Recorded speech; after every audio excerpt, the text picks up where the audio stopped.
Pemirsa, perdagangan saham di Bursa Efek Indonesia baru saja berakhir. Kita akan membahasnya bersama dengan analis BCA Sekuritas.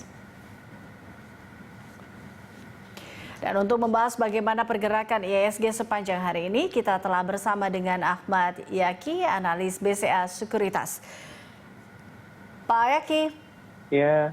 Ya, ini kalau kita melihat pergerakan IHSG hari ini, di mana dibuka di zona hijau, kita lihat di sesi 1 IHSG berada di zona hijau, lalu kemudian ditutup di sesi 2 ini masih menguat atau bertengger di zona hijau dengan penguatan 2,48% ke level 5.070. Anda melihat apa sebenarnya menjadi penopang penguatan IHSG hari ini yang dimana kita lihat sejak pagi tadi menembus level 5.000?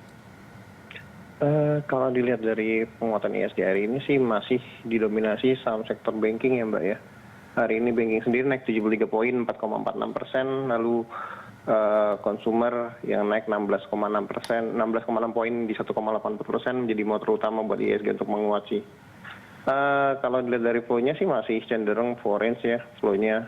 Kecuali di Mandiri, sisanya foreign masih cenderung net buy sih.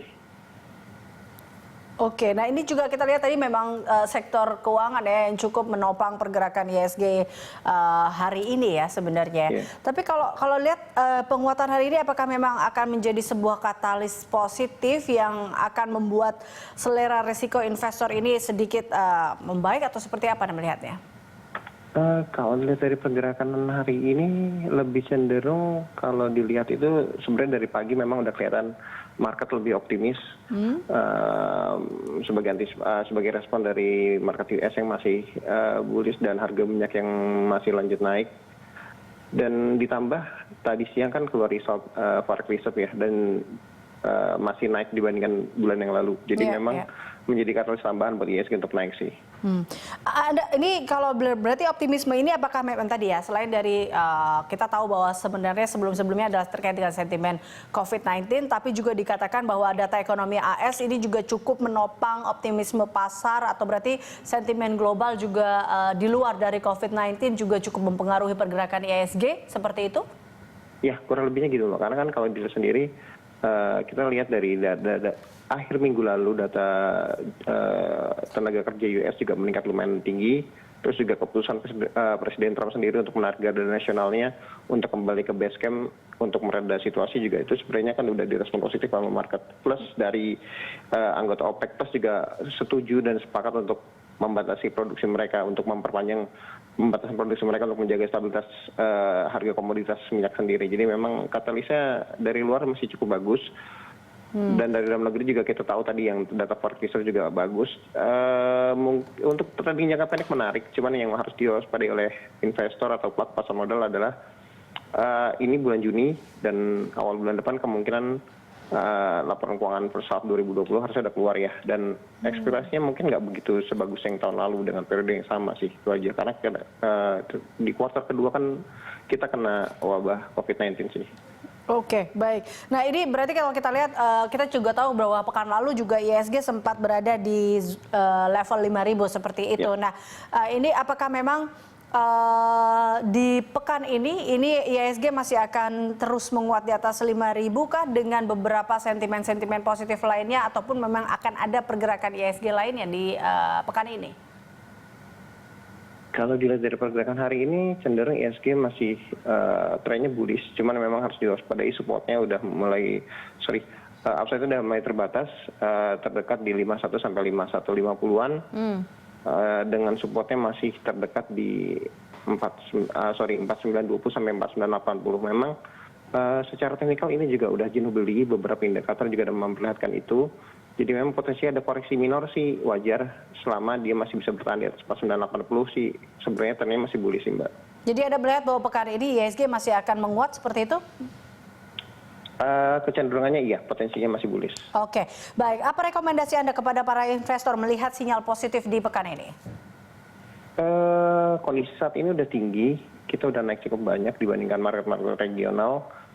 Dari akhir Mei, pertengahan Mei sekitar 4.500, sekarang udah mencapai 5.000. Kalau untuk yang sudah megang barang sih bisa hold dengan support IHSG di 49 sampai 4980-an. Cuman kalau belum ya cenderung wait and see dulu atau trading jangka pendek karena memang sudah rentan koreksi di area 51 sampai 5220-an. Oke, ini kita juga tahu ada 5 nama baru terkait dengan pelantikan di beberapa BUMN karya ini. Nah, apakah ini juga akan mempengaruhi saham-saham dari BUMN karya juga? Ya, ini bisa menjadi angin segar sih buat BUMN konstruksi karena bagaimanapun juga penyegaran manajemen berharap bisa meningkatkan kinerja dari emiten tersendiri. Di lain pihak kan juga dari BUMN konstruksi, pemerintah udah mulai lagi menjalankan lagi dan melakukan lelang beberapa proyek strategis nasional. Jadi ini menjadi kata positif kan buat emiten konstruksi sendiri. Selain masalah beberapa dana yang masuk dan pembagian dividen hasil RPS kemarin menjadi tambahan lainnya sih. Oke, apakah saham-saham BUMN karya ini juga bisa menjadi salah satu yang dilirik atau direkomendasikan tidak melihatnya? Anda melihatnya seperti itu tidak, Pak Yaki? Iya, karena memang menarik dalam artian turunnya sudah cukup dalam. Kalau kita lihat sendiri kayak PTPP dan Waskita serta ADI juga masih murah, Wika juga masih murah. Ya memang untuk kenaikan masih potensi terjadi, cuman mungkin beberapa koreksi minor pasti akan terjadi. PTPP resisten terdekat di 980, lalu Wika sendiri di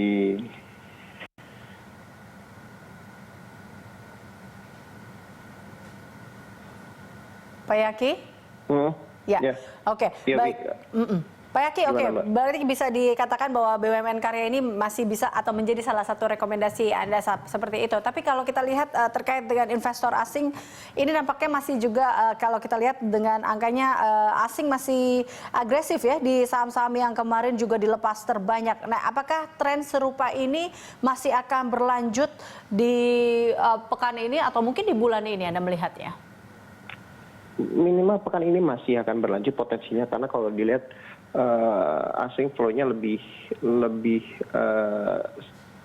teratur seperti waktu mereka jualan, dalam artian mereka konsisten untuk membeli di kisaran di jumlah yang relatif sama dengan waktu mereka jual barang sih. Jadi kalau saya sih melihat dari flow-nya asing sendiri masih cenderung mereka akan konsisten seperti itu minimal untuk 2 hari 3 hari ke depan, walaupun mungkin ada profit taking cenderung untuk koreksi minor sih. Cuman trennya masih cenderung bullish sih. Baik, terakhir Mas Yaki, jadi Anda mengatakan bahwa IHSG masih akan berada di zona hijau. Jadi prediksi Anda untuk besok, boleh diulangi lagi Pak Yaki, IHSG akan berada di kisaran berapa? Resisten terdekat di 51 sampai 5220, supportnya di 49 sampai 4980-an. Oke, baik.